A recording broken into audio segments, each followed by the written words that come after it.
out your iPad and Apple Pencil. Mag-lecture tayo, okay? Kopyahin niyo yung nasa projector. Ano daw?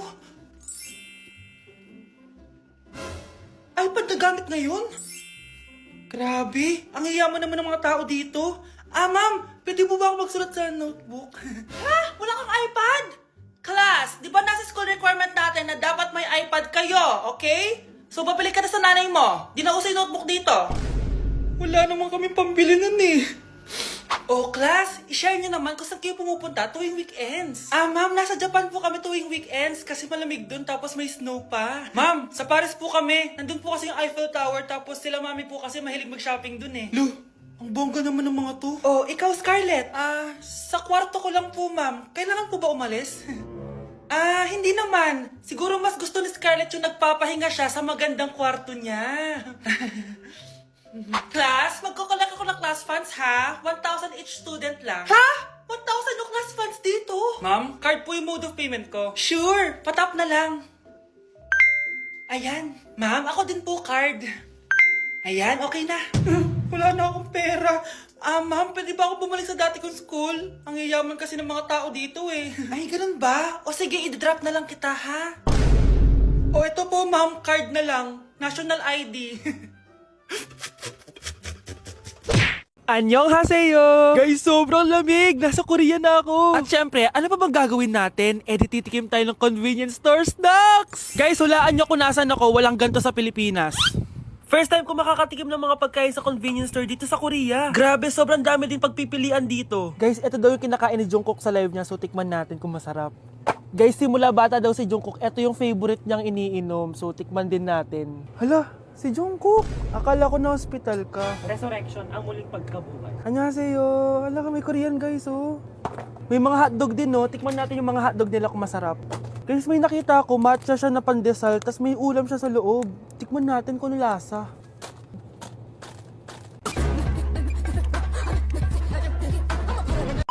Charan! Tikman na natin sila, guys. Unahin na natin to favorite snack ni Jungkook. Kancho daw yung pangalan nito, guys. Tikman na natin. Sarap! Honey Bunch! And syempre, di natin pwedeng tikman yung wala si Jungkook. Jungkook imnida. Gets ko na kung bakit favorite ni Jungkook. Ang sarap na, guys! May kinuha si Honey Bunch kanina pero parang ang sarap, oh. So, tikman din natin. Ito yung tsura niya. Parang sarap. Manghang. Masarap siya. 7.5 out of 10. May mas masarap pa sa iba. So, inom muna tayo. Tikman natin to favorite drink ni Jungkook. Lasang banana. Pero hindi siya masyadong matamis, which is I like. 8.5 out of 10 to sa akin. So, next naman natin tong hotdog.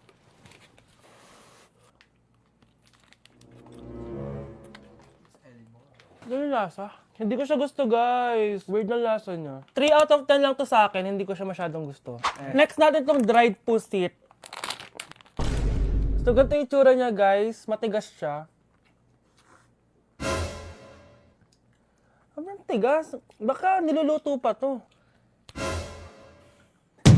Eh, grabe. Alam mo yung mga ginangat-ngat ng aso? 1 out of 10, hindi ko siya nakain, tapos wala rin siya lasa. Next natin to matcha na siopaw na may ulam sa loob. Unang kagat, guys. Akala ko sobrang dami laman, di siya katulad ng picture, oh. Pero masarap siya. Alam ko yung kalasa niya, yung bola-bola, ganun. I'll give it 8 out of 10, kasi masarap naman siya. Second to the last natin, itong curry crispy roll. Curry? May curry nga talaga siya. Ganito yung tsura niya, guys. Uy, ang sarap! Magugustuhan mo siya. Oo nga. Guys, masarap siya. 9.5 out of 10 ka sa akin. Okay, guys, last natin. Magkukurya ba tayo na hindi nakakatikim ng bulldog? Guys, natatakot ako kasi maanghang talaga to. Hindi siya maanghang, guys.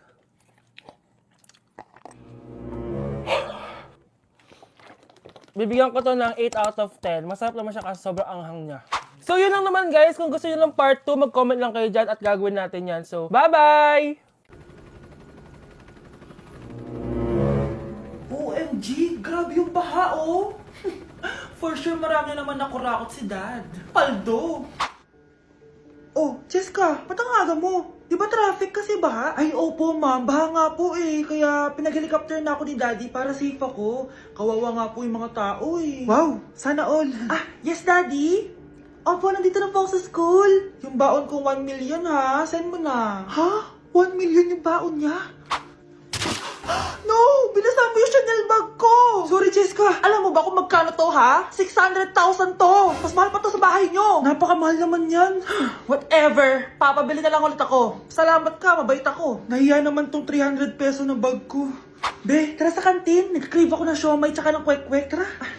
Pwede bang sa Wolfgang na lang tayo mag-lunch? Hindi kasi ako sanay sa mumurahing pagkain. Be, anong kala mo sa akin? Anak ng CEO? Ano ba yan? Hindi ba kayo binibigyan ng allowance ng daddy nyo? Ako na nga lang. Hindi ka naman ganyan dati. Okay, class. Si Cheska na ang bago nating treasurer. Ma'am, wag si Cheska. Kukurakutin niya lang yung class funds natin. Parang tatay niya.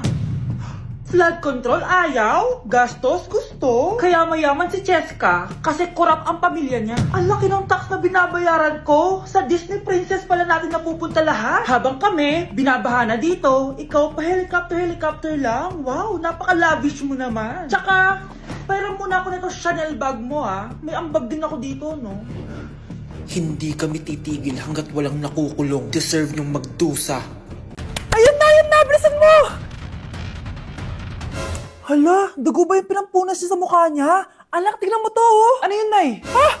Anak, ano yung nasa mukha mo? Dugo ba yan? Ginagaya mo ba yung pinupload ko? OA ka talaga, Nay. G2G peeling solution to. Gentle exfoliating to. Tinatanggal nito yung mga blackheads, whiteheads, tas nakakaliit din ng pores. 2 times a week ko to ginagamit, kaya instant glowing at smooth na yung texture ng skin ko. Ay, perfect yan, anak. Ang dami ko pa namang blackheads tapos ang laki pa ng mga pores ko. Charan! O, ito, Nay, sa'yo na to, ha. 199 pesos lang yan. Thank you, anak, ha. Huwag mo na ulit ako gugulatin ng ganun, ha. OA ka lang talaga, Nay. Jo, ano? Ayaw mo na? Pagod ka na? Ayaw mo na? Pagod na pagod na pagod na pagod na pagod na pagod na pagod na pagod na pagod na pagod na pagod na pagod na pagod na pagod na pagod na. Ay, Nay! Good news! Nanalo ako sa loto! Totoo ba, anak? Tumama lahat ng numero sa panaginip ko, Nay. Ay, alam mo, anak, swerte ka talaga eh. Nay, may good news din ako. Gagraduate na ako next month. Talaga ba, anak? Akala ko talaga bagsak pa rin ako eh. Buti naman at di ka na ulit ng high school. Congrats! Good luck sa college! Mga anak, may good news din ako. Sabi ng doktor, magaling na daw ako sa sakit ko. So, ibig sabihin, hindi mo na kami makakalimutan, Nay? Oo, anak. Parang sunod-sunod yung swerte natin, Nay, no? Siyempre, dahil din yan kay Lord. Sige na, anong oras na? Matulog na tayo, ha? Good night, Nay.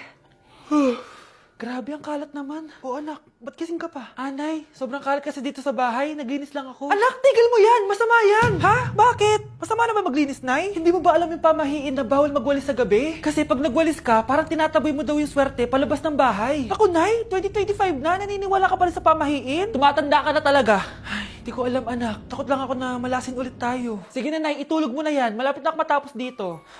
Matulog ka na rin, ha? Nasaan na yun? Hindi pwede mawala yun!